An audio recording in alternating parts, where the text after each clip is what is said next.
بسم اللہ الرحمن الرحیم۔ السلام علیکم پیارے دوستو، آج ہم بات کریں گے ایک ایسی شخصیت کی جن کے نام سے شیطان بھی کانپتا تھا۔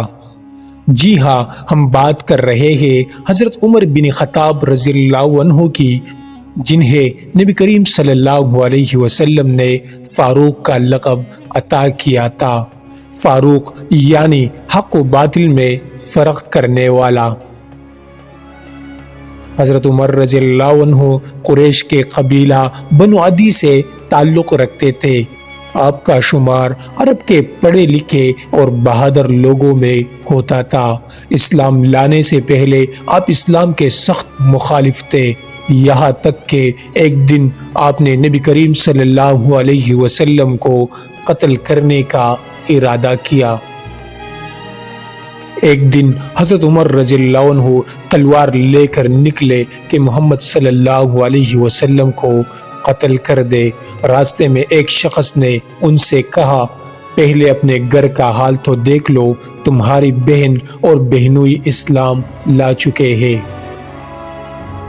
یہ سن کر وہ آگ بگولا ہو گئے اور اپنی بہن فاطمہ اور بہنوئی سعید بن زید کے گھر پہنچ گئے۔ ان پر حملہ کیا، مگر جب ان کی زبان سے قرآن کی تلاوت سنی تو دل بدل گیا۔ انہوں نے پوچھا، مجھے بھی قرآن دکھاؤ۔ جب سورہ طٰہٰ کی آیات پڑھی تو دل پگھل گیا۔ فوراً نبی کریم صلی اللہ علیہ وسلم کے پاس گئے اور کہا، یا رسول اللہ، میں اسلام قبول کرنا چاہتا ہوں۔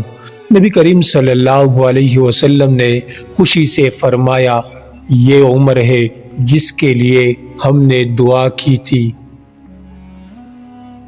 اسلام قبول کرنے کے بعد حضرت عمر رضی اللہ عنہ نے اعلان کیا، آج سے جو اسلام کا دشمن ہے وہ عمر کا دشمن ہے۔ پھر آپ نے مسلمانوں کو کھل کر نماز پڑھنے اور تبلیغ کی اجازت دی۔ اسلام کو ایک نئی طاقت ملی۔ حضرت عمر رضی اللہ عنہ حضرت ابوبکر صدیق رضی اللہ عنہ کے بعد دوسرے خلیفہ منتخب ہوئے۔ ان کے دور میں اسلامی ریاست تیزی سے پھیلی، ایران، روم، مصر فتح ہوئے، عدل و انصاف کی مثالیں قائم ہوئی، بیت المال کا نظام مضبوط ہوا، پہلا مردم شماری کا نظام، عدالتیں قائم کی گئی، عوامی شکایات سننے کا باقاعدہ نظام بنایا گیا۔ حضرت عمر رضی اللہ عنہ راتوں کو گشت کرتے، لوگوں کا حال پوچھتے۔ ایک مرتبہ ایک عورت چولہے پر پانی رکھ کر بچوں کو سلا رہی تھی تاکہ انہیں لگے کہ کھانا پک رہا ہے۔ حضرت عمر نے یہ منظر دیکھا، فوراً بیت المال سے آٹا، گھی اور دیگر سامان خود اٹھا کر لائے اور عورت کے بچوں کو کھانا بنا کر دیا۔ پیارے دوستو، حضرت عمر رضی اللہ عنہ کو ایک مجوسی غلام ابو لؤلؤ فیروز نے نماز فجر کے وقت خنجر مار کر زخمی کیا۔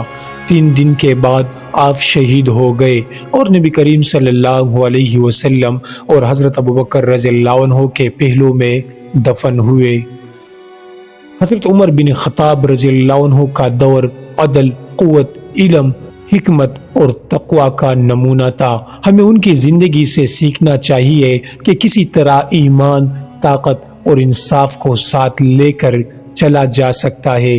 پیارے دوستو، مزید تاریخی واقعات اور قصص الانبیاء کے لیے چینل کو ضرور سبسکرائب کریں۔